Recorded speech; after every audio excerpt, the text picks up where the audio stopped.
Jaruman Kannywood kenan a yayin ɗaukan shirin Garwashi, wato Garwashi shirin bayan fage. Ga wanda ya kalli shirin Garwashi ko kuma mu ce ga waɗanda suke bibiyar shirin za su ga cewa tabbas shiri ne wanda za a iya cewa ya kere sa a cikin jerin shirye-shiryen fina-finan Kannywood.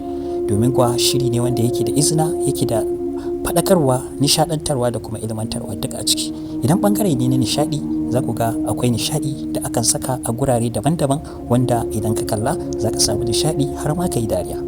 Sannan akwai guri wanda yake na damuwa, haka in ka kalla za ka iya jin wannan, ko kuma tausayi misali game da ita rayuwar wato ma'u. Abubuwa da dama sun faru da ita wanda a iya cewa na kaddara ne, kuma ta yi haƙuri, ta jure, kuma akwai yiwuwar cewar a gaba za ta girbi wannan haƙurin da ta yi na jure wannan kaddarar da ta same ta. Tun daga lokacin da mijinta ya rasu an ga cewar ta shiga abubuwa gurare kala-kala, kaddara kala-kala, karshe ma har ta auri wanda yake da cutar kanjamau, amma hakan Allah ya kare ta kuma ta fito. Haka ta yi soyayya da mutane kala-kala waɗanda duk kowanne sai an fara sai bangaren mahaifiyarsa sai ta nuna bata so, sakamakon ziga da mutane suke yi a kanta, a ce mata mazinaciya, a ce mata ba ta da tarbiyya, a ce mata tana da cutar kanjamau. Babu abin da ba a gaya mata ba a cikin shirin Garwashi. Karan gidan suka dafu kuma a iya cewa wani gida ne mai wani irin yanayi na lalacewar tarbiyya.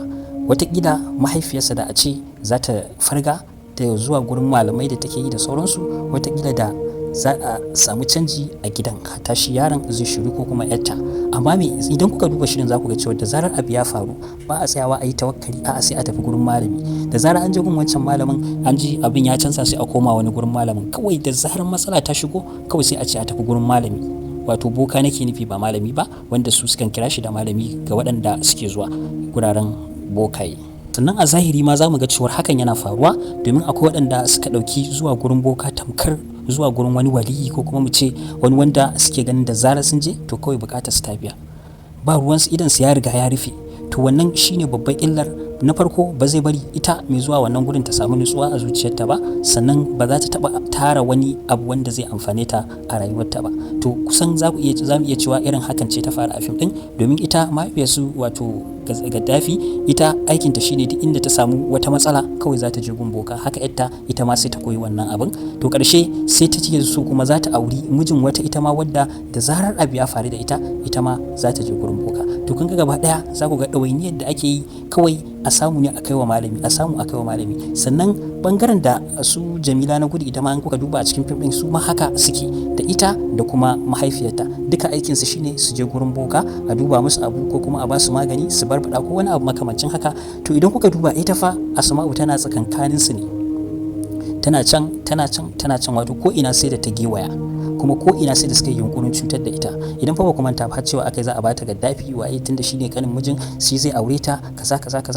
To abin bai yiwu ba. Shi ma mahaifinta mayan kuɗi ne, domin a lokacin ya so hakan, kawai tunaninsa shine za a samu gadon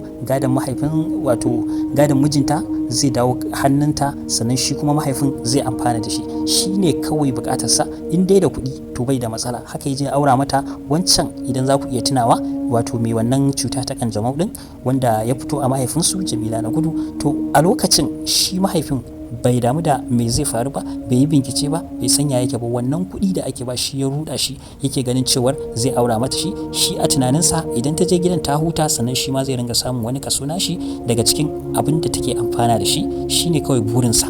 In dai mai kuɗi zai zo to fa ba ruwansa da bincike, ba ruwansa da yaya halin da yarsa za ta shiga. Hajja, mun ji wani sabon suna da kika sawa. Ya sunan ne? Ai ita ce wannan yar baka da bala albada. Bada galbala. Tsiwa ta tayyama. Ba jama'a. Yarinya tun da ta zo shi kenan kuma rashin mutunci ya zo. Bada kalbala. Yanzu ta Bada kalbala. Inda kika bada naira 5,000.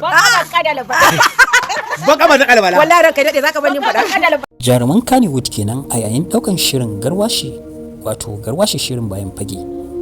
Ga wanda ya kalli shirin Garwashi ko kuma mu ce ga waɗanda suke bibiyar shirin za su ga cewa tabbas shiri ne wanda za a iya cewa ya kere sa a cikin jerin shirye-shiryen fina-finan Kannywood.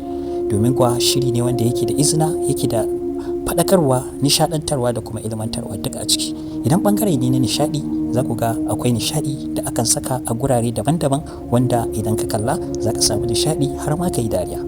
Sannan akwai guri wanda yake na damuwa, haka in ka kalla za ka iya jin wannan, ko kuma tausayi misali game da ita rayuwar wato